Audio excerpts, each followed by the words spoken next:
So, my musical background is kind of long. Um, After playing the piano since I was a kid, I decided that I want to study music pedagogy, and then I also discovered that I really like singing. So, after finishing this pedagogy study, I started with classical singing lessons uh, on the music academy, and also at that time I already started conducting choirs, singing in choirs, involving with vocal groups, and after finishing the academy, I also got a job as a singing teacher. So that was pretty much in a fast way. Yeah. Yeah, actually, we have very different backgrounds. I am a classical pianist. First, I study music at the university, and then I go study to the music academy, just classic piano. Between, I was a rock singer, I was a pop singer. Sam was a classic singer. He is still a classic singer, of course, also jazz singer. But we didn't have the same background. And I was playing also guitar and piano and accordion. I started playing accordion when I was 6 years old, so we have quite different backgrounds. Yes. And for myself, I began with piano education, and then I was singing in different bands, pop bands and funky bands. And then when I finished my singing education, I started to flirt with jazz and like this, and then we went to America, to New York and also Ohio, where I got this crucial education about group singing. So that's briefly. Yes, but we came all together because of we like group singing, and especially first we start actually with like pop genre, and then quickly we switch in jazz, mainly jazz group singing, and we listened a lot of Manhattan Transfer and New York Voices, the Real Group, and all these famous groups, and of course Take Six. So we have inspired. We've been We've been inspired by all with those groups, with all yes. these famous groups, and so now we are singing mainly jazz.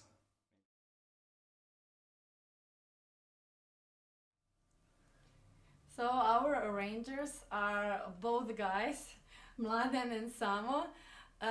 Also, we girls give some ideas, yes, but they are the main arrangers. So.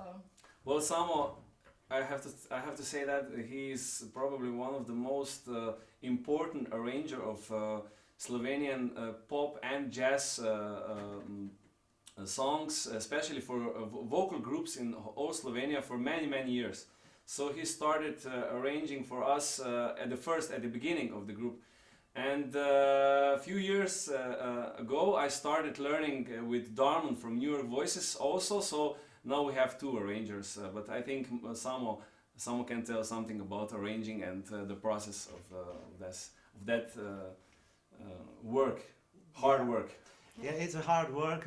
Everybody who's ever tried it knows it's really a challenge to get it right, so that when four people or five or six or how many in the group come together and they sing, that it really sounds, yeah, that's the way we want it to sound. So normally we learn from listening to the great groups that already done their job.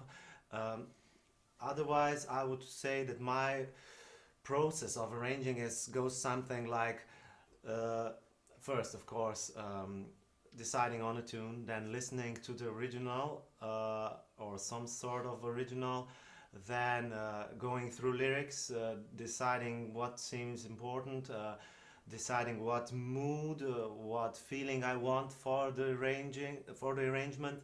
Then also I decide or try to decide in advance how the leading part should be divided into the as many singers as there are, four in our case, and then also an important part would be sitting at the piano, playing the tune on, and trying to harmonize it my own way, reharmonizing it, singing with the piano, and then out of that starting to build a group sound that later on can be specified as a arrangement that can be sang on later. And of course, very most important part, it's in the end is the color of the group. So Yeah, that when goes to the rehearsal techniques. yes, Yeah. when the arrangement is finished, then of course the girls have to say something. Of course, they always say something, and then we are then singing and listening and trying to find perfect some good spirit in the arrangement, so that the piece must live at the stage very good, not only at the paper. Yeah.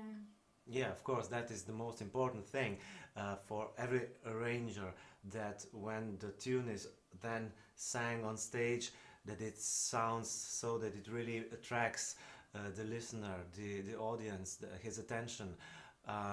But from the arrangement to the final product, there's a line of work, as I'm sure most of the people know who are involved with this kind of music. So maybe if I say just a couple words about how do we rehearse, we, of course, we learn our parts by ourselves, and then when we come together, then we try to listen as much to each other as possible and to find each other's role in the arrangement and in the performance. So we need to know how the voices interact, who sings together at which time, who's the leading part, who should blend with who, and it takes a lot of different tries, like in groups, smaller groups, like in pair or three against one, and then there's also when we sing all together and we try to listen to just one and then switch. And one of really important parts is that we record ourselves, Yes, and course. then through listening to the recordings we get much clearer picture of what we still have to work on. Yes. I think that most important thing is recording. For me, when we started to record ourselves, I was like, wow, this is real progress. So, and I want to say also that at the end of the process of our rehearsal, we say, okay, now we want to tell the story. So we are also using this technique of drama roles, or Yes. how to tell a story Tell the with a feeling, with the words. real emotions, and try to practice this when we are alone, that we would be better than with engaging with public, also with audience. Yeah. And of course, as much as is possible to have more and more concerts that these songs live on the stage, and we improve ourselves, actually, I think, the best at the stage.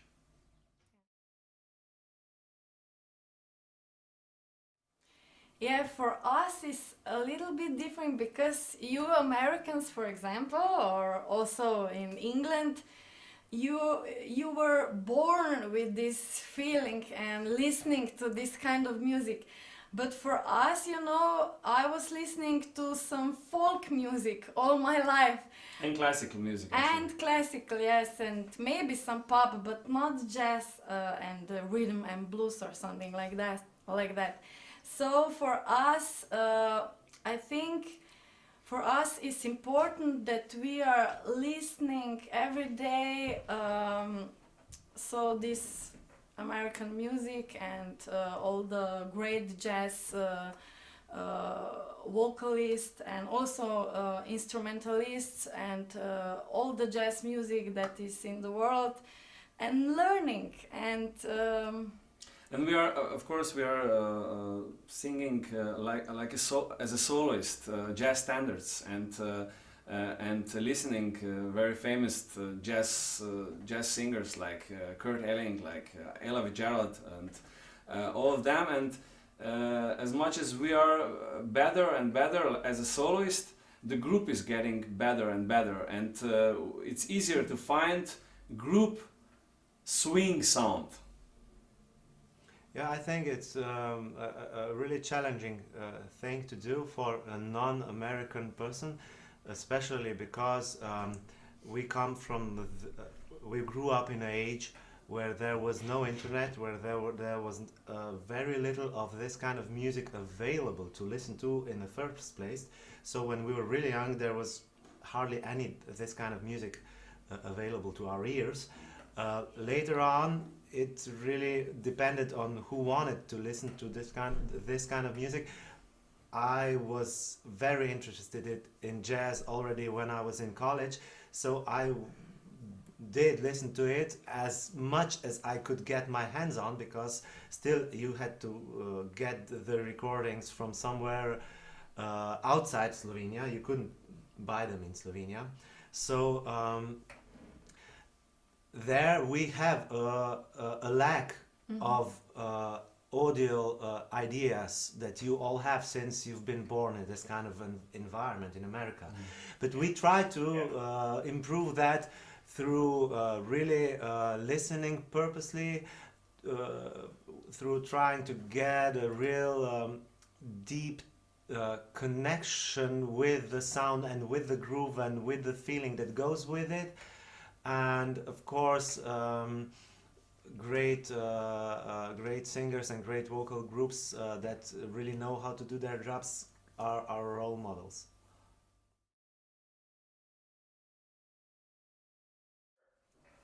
Okay, I will try to say something about it that our expert, our soprano Thea, told me about, because none of us is qualified to speak about such difficult subject, but she really knows she knows this, and she's really passionate about this, and she says you have to speak about it because it's one of the most important subjects for the future of musicians, and you have to tell that this area is not really well legislated, that there are problems because young artists are in a really difficult challenge to get their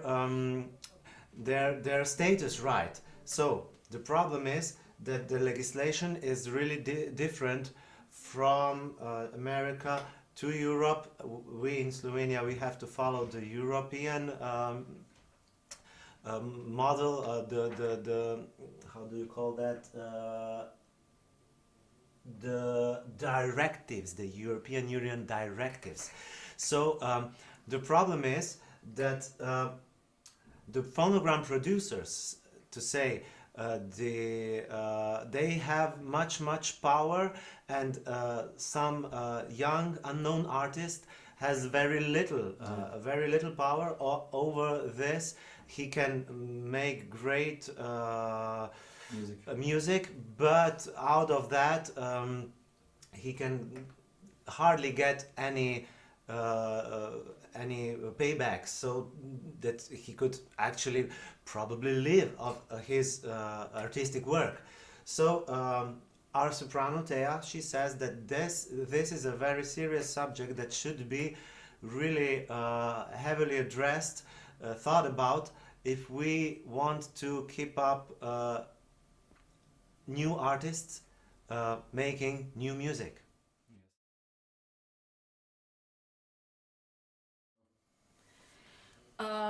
We have good educational system. If we pass through audition, then we can educate for free. So this Almost is for free. almost for free. Yes.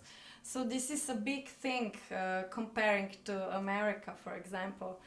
But the problem is that, for example, in Slovenia, we can't educate in jazz singing, for example. Maybe at the beginning. Just the high school level, and then if we want to go to academy, we can't. So young people are looking or going abroad to Austria, to Germany, or Netherlands, or also America. But America is the most expensive. So we have just classical education available here On the top level. on the top level. Yes. The other problem is that the music or arts in common education is not just intended, should not be just intended for those who involve themselves in art schools, but should be much wider, I think. And the problem is that, for example, if you go to high school, you only get 1.5 hours per week of music in just 1 year of high school, and that's it. And that's the same with the arts. That's it. And then from then on, it's just math and physics and biology and every other intellectual subject, but arts, they kind of disappear through this high school level of education. So in the end, you get grown-ups who cannot appreciate art because they have lost their contact with it when they were 14. So that's a really pity. Because Sweden, as you said, has a much better educational system that takes care of art through higher levels. The whole system. And the other thing is, you asked if government supports arts in general. Well, in principle, it does. But in real life, there is less and less money for arts every year. Yes. And it's very difficult for not established young organizers to go through and get some funding. It usually all the funds go to the same established institutions for years and years, and they have their routine jobs and routine performances, programs. And it's not living. It does not give new additional value to the cultural life. And it's very hard to survive as a professional musician. Only if you're playing in the orchestra, maybe a symphony orchestra, and if you're a teacher at a music school.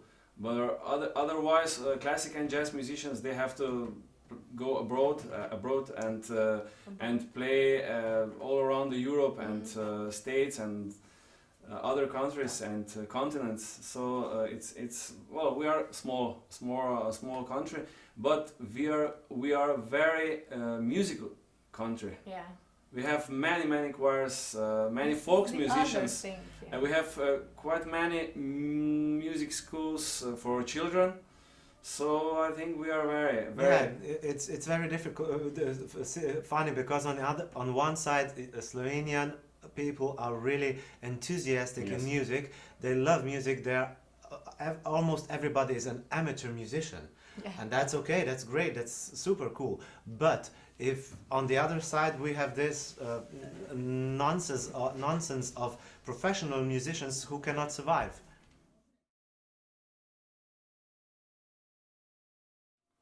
The public accept us very very soon. We were at the beginning we started singing as I don't know some small concerts, some small events. Then later we very very soon appear at the television show, and many people Heard about heard us? about us, and quite soon later, we start seeing the music festivals, at jazz clubs, at big stages and little stages. So, but we don't sing only jazz, mainly jazz. We sing sometimes pop, sometimes some very famous Slovenian chanson, old standards, Slovenian standards, in our own arrangements.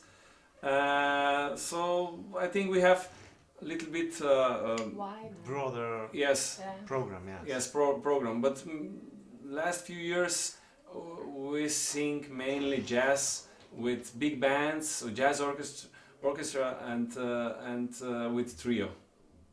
I would like to live from music, of course, from performing, from singing and from playing. Probably it's the same with the other members, but I can. This is very very important goal, because it's probably number one goal. As a group, we want to have as much concerts as possible, and to be on stage. This is our desire all the time.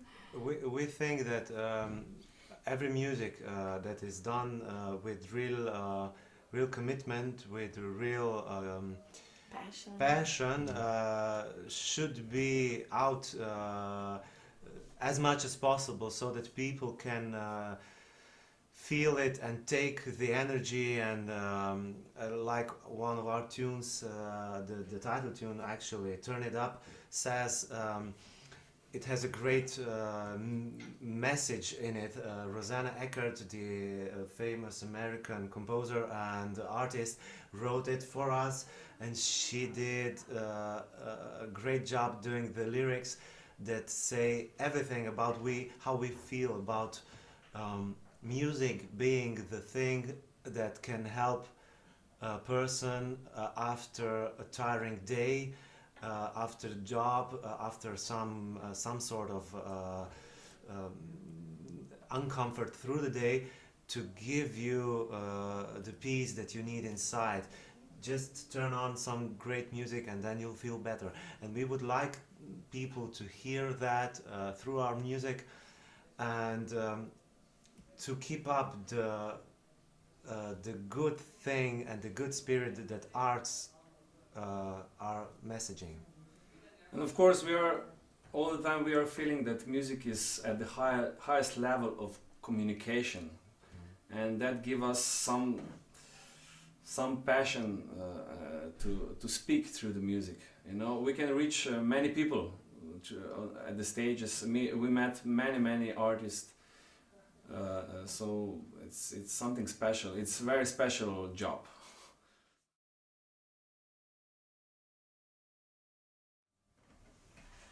So we first met New York Voices in Zagreb. At the concert. At the concert, me and Thea went to their concert, and after they finished their singing, we went to backstage to have some conversation with them, and they invited us to their vocal camp in Ohio.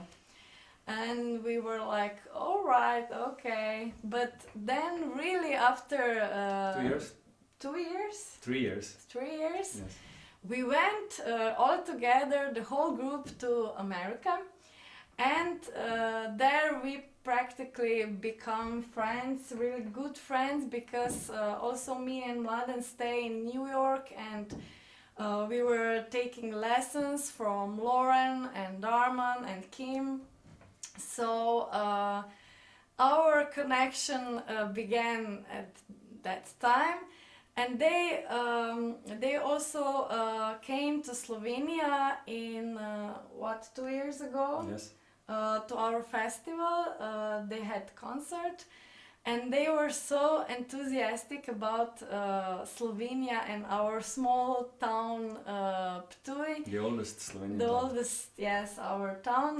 So they were started to think, what if we have the local camp here In Europe. But- here in but Ptuj? here. And we said, yes, very good idea. So we are preparing now the first local camp for groups all over the world and Europe here in Ptuj. So we are very happy for this. And we would like to invite everybody, course. especially from Europe, that's much closer to going to America Yes. and buying the plane tickets, to come to the New York Voices camp in Slovenia, in Ptuj. You'll see it's a great city. We have lots of things to offer, so come. Okay, thank you everybody for listening to our show. It was really nice talking to the crew of the Behind the Mic. We're really happy that you invited us to talk to you, to get to know some of the things from the other side of the ocean. And we would like to see many of you sometime in the future on some kind of stage. And you are always welcome in Slovenia. Yes. Bye.